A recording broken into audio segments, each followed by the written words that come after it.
Welcome to वीकेजी fusion classes और मैं हूं वीरेंद्र कुमार गुप्ता। 100 प्रश्नों की केमिस्ट्री की एक सीरीज हमने शुरू की थी। 3 पार्ट उसके हो गए हैं और आज चौथा पार्ट हम देखेंगे। क्वेश्चन नंबर 76 से 100 तक के आज प्रश्न हम करने जा रहे हैं। उम्मीद है आपको पसंद आएंगे। चलिए शुरू करते हैं।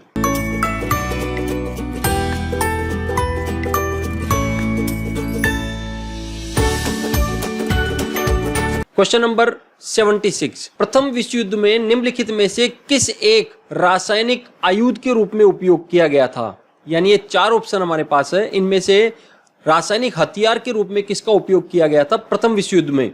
तो यहाँ पे हमारा ऑप्शन सी बिल्कुल सही होगा, मस्टर्ड गैस। मस्टर्ड का मतलब होता है सरसों। सरसों से मस्टर्ड गैस नाम पड़ा है। सरसों के तेल के जैसी गंध इस गैस में पाई जाती है, इसीलिए इसको मस्टर्ड गैस नाम दिया गया है, जो कि अत्यंत ही विषैली प्रकृति की गैस होती है और जानलेवा होती है। ऑप्शन ए कार्बन मोनोऑक्साइड है, बी हाइड्रोजन साइनाइड है और ऑप्शन डी यहाँ पर कार्बन मोनोऑक्साइड प्लस हाइड्रोजन का मिश्रण है, जिसको भाप अंगार गैस के नाम से भी जाना जाता है। ए और बी भी विषैली गैसें हैं, लेकिन इनका उपयोग प्रथम विश्व युद्ध में नहीं किया गया था। प्रथम विश्व युद्ध में केवल सी गैस का उपयोग किया गया था। क्वेश्चन नंबर 77, कच्चे फलों को कृत्रिम ढंग से पकाने के लिए कौन सी गैस का प्रयोग किया जाता है। तो कच्चे फलों को पकाने के लिए मुख्यतः एथिलीन का प्रयोग किया जाता है। ऑप्शन बी बिल्कुल सही होगा। एथिलीन का सूत्र होता है CH2 डबल बॉन्ड CH2। ये एथिलीन है जिसका उपयोग कच्चे फलों को पकाने में किया जाता है। एसिटिलीन का उपयोग नहीं किया जाता है, लेकिन एसिटिलीन का सूत्र होता है CH ट्रिपल बॉन्ड CH, जिसको एथाइन भी कहा जाता है, और ये एथेन है जिसका सूत्र होता है C2H6 और डी ऑप्शन है कार्बन डाइऑक्साइड। तो हमारा ऑप्शन बी यहाँ पर बिल्कुल सही होगा। क्वेश्चन नंबर 78 की बात करते हैं। निम्नलिखित में से कौन सा सामान्य प्रशीतक घरेलू प्रशीतकों में काम में आता है, प्रयुक्त किया जाता है। तो ये प्रश्न पहले भी आ गया था। फ्रियोन का उपयोग घरेलू प्रशीतकों में किया जाता है। फ्रियोन को हम CFC गैस या क्लोरोफ्लोरोकार्बन के नाम से भी जानते हैं और वर्तमान में सबसे ज्यादा प्रशीतकों में इसी गैस का उपयोग किया जाता है। नियोन एक अक्रिय गैस है जो आवर्त सारणी में 10 नंबर पे आती है। ऑक्सीजन आवर्त सारणी में 8 नंबर पर आता है और डी ऑप्शन यहाँ पर कोई नहीं है, तो सी ऑप्शन हमारा बिल्कुल सही होगा। क्वेश्चन नंबर 79, शराब का निर्माण किस प्रक्रिया के परिणाम स्वरूप होता है। देखिए, शराब या बियर का निर्माण करने के लिए फर्मेंटेशन या किण्वन प्रक्रिया का उपयोग किया जाता है। ऑप्शन ए बिल्कुल सही होगा। संयोजन या विस्थापन तो रासायनिक अभिक्रियाओं के नाम है और उत्प्रेरक की उपस्थिति में रासायनिक अभिक्रियाएं करवाई जाती है, तो वो उत्प्रेरण कहलाता है। तो ए ऑप्शन किण्वन यहां पर सही होगा। क्वेश्चन नंबर 80 की बात करते हैं हम। बायोडीजल के उत्पादन में निम्नलिखित में से कौन सी प्रक्रिया अपनाई जाती है। तो देखिए, बायोडीजल के उत्पादन में ट्रांस एस्ट्रिफिकेशन का उपयोग किया जाता है। बायोडीजल पादपों से तैयार किया जाता है और पादपों में ट्रांस एस्ट्रिफिकेशन की प्रक्रिया की जाती है और हमारे को बायोडीजल प्राप्त होता है। ट्रांस एमिनेशन से ऐसा नहीं होता है। RNA बनाने के चरणों में अनुलेखन और अनुवादन आते हैं, तो इनका उपयोग नहीं है।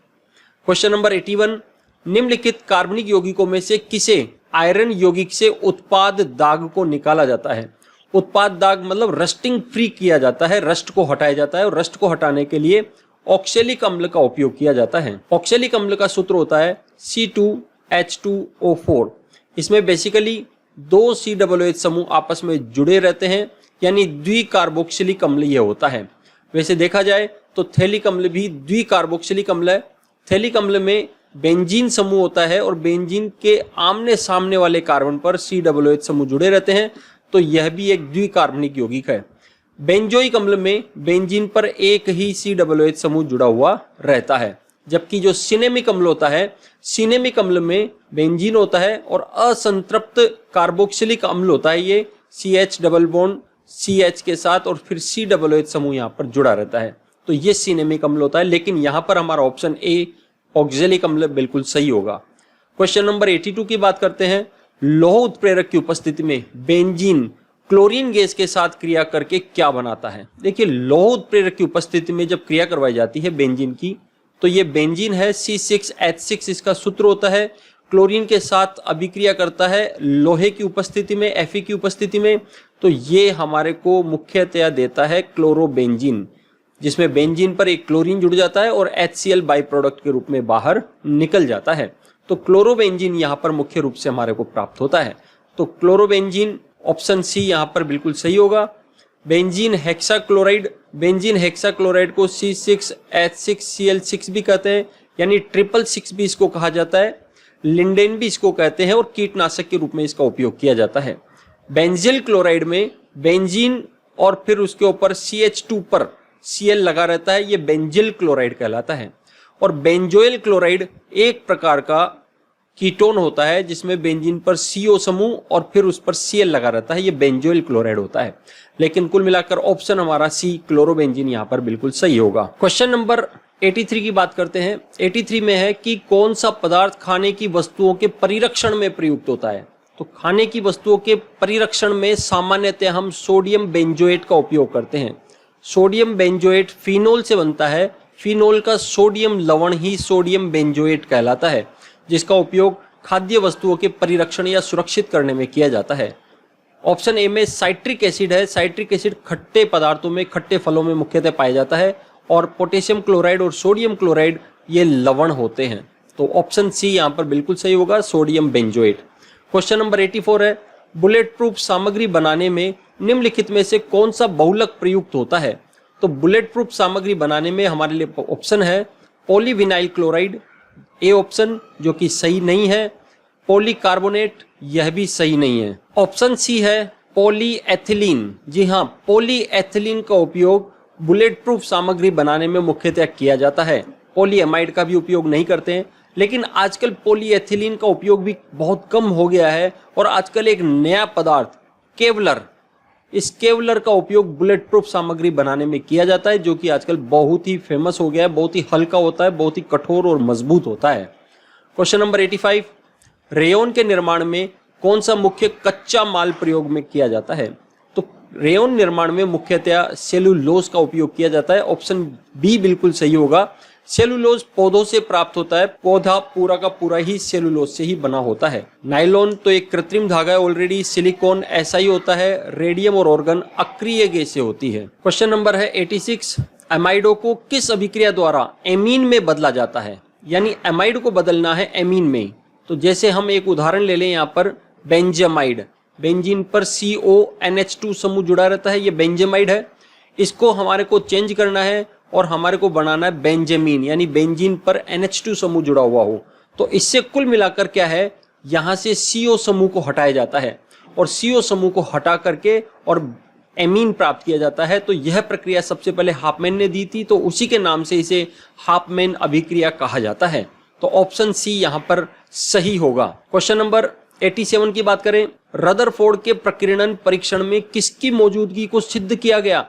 जब रदरफोर्ड ने अपना प्रयोग किया तो अपने प्रयोग में उसने एक्सपेरिमेंट में देखा कि जब बहुत सारे अल्फा कणों की बौछार किसी नाभिक पर की जाती है, स्पेशली गोल्ड फॉइल के ऊपर उसने अटैक किया था अल्फा कणों से, तो उसने देखा था ज्यादातर कण तो बिना प्रतिकर्षित हुए सीधे ही पीछे की तरफ चले जाते हैं, लेकिन कुछ कण होते हैं जो उससे प्रतिकर्षित होकर अपनी दिशा बदल लेते हैं। और उनमें से ही 20,000 में से एक कण ऐसा भी था जो नाभिक से टकराकर और वापस उसी दिशा में लौट गया था। यह देख करके रदरफोर्ड आश्चर्यचकित रह गया था। तब उसने बताया कि परमाणु के बीचों बीच में एक बहुत ही भारी नाभिक उपस्थित होता है, अर्थात उसने इस प्रकीर्णन प्रयोग के द्वारा परमाणुओं में न्यूक्लियस अर्थात नाभिक की खोज की थी। तो डी ऑप्शन यहाँ पर बिल्कुल सही होगा। क्वेश्चन नंबर 88, निम्न में से किसे विभाजित नहीं किया जा सकता है। देखिए, नाभिक में इलेक्ट्रॉन तो नहीं होते, लेकिन प्रोटॉन और न्यूट्रॉन होते हैं, यानी इनको विभाजित कर सकते हैं। धनायन में इलेक्ट्रॉन, प्रोटॉन, न्यूट्रॉन सभी होते हैं। परमाणु में तो होते ही हैं, इलेक्ट्रॉन, प्रोटॉन, न्यूट्रॉन से ही मिलकर बना होता है। लेकिन ऑप्शन बी फोटोन, फोटोन को विभाजित नहीं किया जा सकता है। फोटोन ये सिर्फ ऊर्जा का कण है, इसको और अधिक विभाजित नहीं किया जा सकता है, क्योंकि हमारे को पता है कि जो भी ऊर्जा होती है वो छोटे छोटे पैकेट्स के रूप में गति करती है और उन पैकेट्स को ही फोटोन कहा जाता है। क्वेश्चन नंबर 89, किस प्रकार की अभिक्रिया में सबसे अधिक हानिकारक विकिरणें उत्पन्न होती है। तो हानिकारक विकिरणें विखंडन प्रक्रिया से ही उत्पन्न होती है, आपको ये ध्यान रखना है। ऑप्शन बी आपका बिल्कुल सही होगा, क्योंकि विखंडन की प्रक्रिया में हम रेडियो एक्टिव पदार्थों का उपयोग करते हैं। विशेष रूप से यूरेनियम का उपयोग किया जाता है, या रेडियम का उपयोग किया जाता है, या प्लूटोनियम का उपयोग किया जाता है। ये रेडियो एक्टिव पदार्थ है जो अपने में से अल्फा बीटा गामा विकिरणें लगातार उत्सर्जित करते रहते हैं। इसीलिए विखंडन की प्रक्रिया में सर्वाधिक हानिकारक विकिरणें पैदा होती है। नाभिकीय संलयन की प्रक्रिया में कोई भी हानिकारक विकिरणें पैदा नहीं होती है। नाभिकीय संलयन जो कि सूर्य के अंदर होता है, सूर्य की ऊर्जा का मुख्य कारण संलयन अभिक्रिया ही है। उसमें मात्र हाइड्रोजन और हीलियम गैसें होती है जो आपस में संयोग करके और अत्यधिक ऊर्जा मुक्त करती है। रासायनिक अभिक्रियाएं या प्रकाश रासायनिक अभिक्रियाएं हानिकारक विकिरणों के लिए जिम्मेदार नहीं है। तो ऑप्शन बी यहां पर सही होगा। क्वेश्चन नंबर 90, निम्नलिखित में से कौन सा नियम गैसों से संबंधित नहीं है? तो गैसों से संबंधित नियम कक्षा 11 में पढ़ा है हमने। बॉयल का नियम गैसों से रिलेटेड है, चार्ल्स का नियम भी गैसों से रिलेटेड है और गैलुसेक का नियम भी गैसों से ही रिलेटेड है। लेकिन फेराडे का नियम इलेक्ट्रोकेमिस्ट्री से रिलेटेड है, विद्युत रसायन से रिलेटेड है, इसलिए ऑप्शन डी यहां पर बिल्कुल सही होगा। क्वेश्चन नंबर 91, प्रति ग्राम ईंधन द्वारा मोचित ऊर्जा यानी उत्सर्जित ऊर्जा की दृष्टि से सर्वोत्तम ईंधन कौन सा है? देखिए, सर्वोत्तम ईंधन तो हमेशा हाइड्रोजन ही होगा। इसे भविष्य का ईंधन भी कहा जाता है, इसको ग्रीन ईंधन भी कहते हैं, ग्रीन फ्यूल भी कहते हैं, क्योंकि कोई पोल्यूशन इसमें नहीं होता है। हाइड्रोजन गैस जलती है तो हाइड्रोजन गैस के जलने से पानी का ही निर्माण होता है, तो कोई पोल्यूशन यहाँ पर नहीं होता है। लेकिन मीथेन जो कि CNG का मुख्य घटक है, कंप्रेस्ड नेचुरल गैस में मुख्यतः मीथेन पाई जाती है। यह कार्बन डाइऑक्साइड और अन्य गैसें उत्सर्जित करता है जो कि प्रदूषण करते हैं। एथेनॉल अल्कोहल है, यह भी जलने पर कार्बन डाइऑक्साइड बनाती है। और ब्यूटेन जो कि LPG का एक घटक है, यह भी कार्बन डाइऑक्साइड उत्पन्न करते हैं। तो ऑप्शन ए यहां पर बिल्कुल सही होगा। क्वेश्चन नंबर 92 की बात करें, निम्न में से कौन सा तत्व सर्वाधिक विद्युत ऋणात्मक है?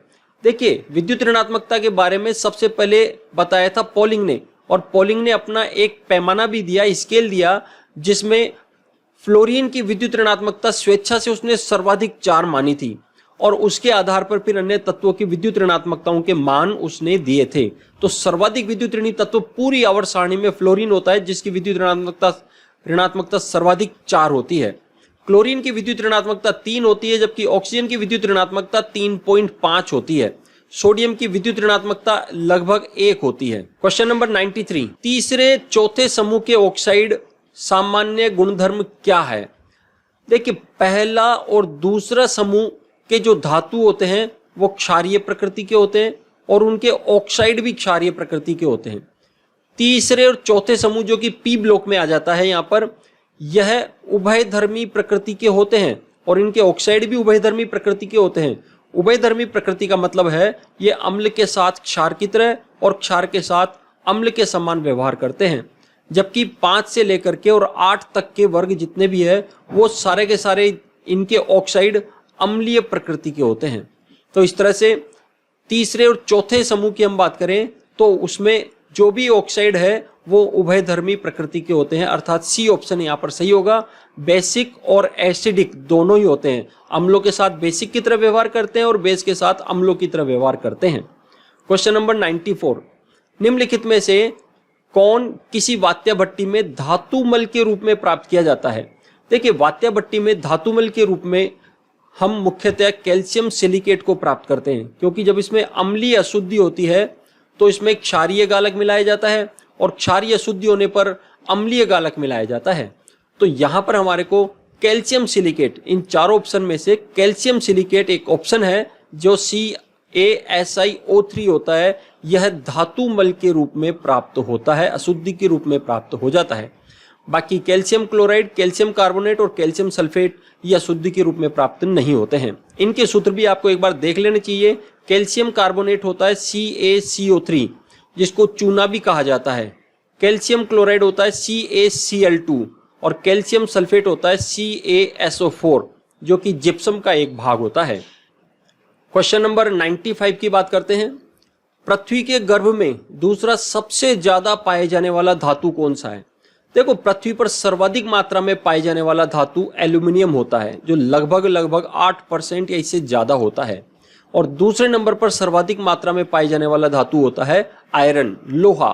तो ए ऑप्शन यहाँ पर सही होगा। लेकिन यदि आपसे मान लीजिए धातु न पूछ करके तत्व पूछ ले कि धरती पर सर्वाधिक मात्रा में पाए जाने वाला तत्व कौन सा है, तो सर्वाधिक मात्रा में पाए जाने वाला तत्व ऑक्सीजन होता है और दूसरे नंबर पर पाए जाने वाला तत्व सिलिकॉन होता है। क्वेश्चन नंबर 96, निम्नलिखित में से विद्युत का सबसे अच्छा चालक कौन सा है? विद्युत का सबसे अच्छा चालक की बात करें तो चांदी Ag सबसे अच्छा चालक होता है, इसमें प्रतिरोध बहुत ही कम होता है। तो सबसे अच्छा चालक यहाँ चांदी है, सी ऑप्शन हमारा सही है। दूसरे नंबर पर सर्वाधिक अच्छा चालक की बात करें तो होता है कॉपर और तीसरे नंबर पर आता है एल्यूमिनियम। लेकिन चांदी बहुत महंगी होती है, इसलिए इसके तार हम घरों में उपयोग नहीं लेते हैं। कॉपर के तारों को जरूर हम उपयोग में लेते हैं, लेकिन सरकारी स्तर पर कॉपर का भी उपयोग नहीं किया जा सकता है, क्योंकि यह भी 700-800 रुपए किलो होता है। इसीलिए खंभों पर या पोल्स पर जो तार लगे रहते हैं वो मुख्यतः एल्यूमिनियम के लगाए जाते हैं। तो ऑप्शन सी हमारा चांदी यहाँ पर बिल्कुल सही होगा। क्वेश्चन नंबर 97 है, निम्नलिखित में से कौन सी धातु सर्वाधिक भारी है? तो सबसे ज्यादा भारी, ये चार ऑप्शन हमारे पास है, चांदी, तांबा, सीसा और सोना। इन चारों ऑप्शन में तो सबसे भारी धातु सोना है, तो सी ऑप्शन हमारा यहाँ पर सही होगा। क्वेश्चन नंबर 98 की बात करें, निम्नलिखित में से कौन सा पदार्थ बहुत कठोर और बहुत तन्य भी है?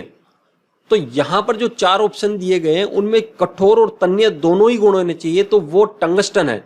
वॉल्फ्रेम भी इसको कहा जाता है, W इसका प्रतीक चिन्ह होता है, जिसका उपयोग बल्ब में तंतु के रूप में किया जाता है। कार्बोरेंडम और कास्ट आयरन ये कठोर जरूर होते हैं, लेकिन तन्यता इनमें बिल्कुल भी नहीं पाई जाती है। नाइक्रोम तन्य होता है, लेकिन कठोरता इसमें नहीं होती है। क्वेश्चन 99, निम्नलिखित में से किन तत्वों के लवणों द्वारा आतिशबाजी में रंग प्राप्त होते हैं? देखो, आतिशबाजी में रंगों के लिए मैंने एक डेडिकेटेड वीडियो बना रखा है VKG फैक्ट्स पर, वहां पर जाकर आप इसको डिटेल से देख सकते हैं। लेकिन फिर भी यहाँ जो ऑप्शन दिए हुए हैं उसके अनुसार ऑप्शन सी हमारा बिल्कुल सही होगा। स्ट्रोंशियम और बेरियम के लवणों का उपयोग आतिशबाजी में रंग प्रदान करने के लिए किया जाता है, और स्ट्रोंशियम और बेरियम के द्वारा जो रंग दिया जाता है वो भी महत्वपूर्ण है। स्ट्रोंशियम यहाँ पर आतिशबाजी को लाल रंग प्रदान करता है, जबकि बेरियम आतिशबाजी में हरा रंग प्रदान करता है। क्वेश्चन नंबर 100, ऑडियो और वीडियो टेप पर कौन सा रासायनिक पदार्थ का लेप होता है? ऑडियो और वीडियो टेप आजकल तो चलती नहीं है मार्केट में, लेकिन जो पहले ऑडियो वीडियो टेप आती थी वो ब्राउन कलर की, ब्लैक कलर की होती थी। तो उस ब्लैक कलर का वहां पर जो लेप होता था मुख्य रूप से वो आयरन ऑक्साइड का होता था। FeO फेरस ऑक्साइड या Fe2O3 फेरिक ऑक्साइड, ये दोनों ही आयरन के ऑक्साइड है। तो इनका लेप उन टेप के ऊपर किया जाता था। तो ऑप्शन ए यहाँ पर बिल्कुल सही है। तो इस तरह से हमारे 100 प्रश्नों की श्रृंखला समाप्त होती है। उम्मीद है आपको पसंद आई होगी। यह सभी प्रकार के कंपटीशन एग्जाम और कक्षा 9 से लेकर के 12 तक सभी बच्चों के लिए लाभकारी है। उम्मीद है आप इसी तरह से सहयोग बनाए रखेंगे, हमारे चैनल को सब्सक्राइब करेंगे, लाइक करेंगे और शेयर करेंगे। Thank you.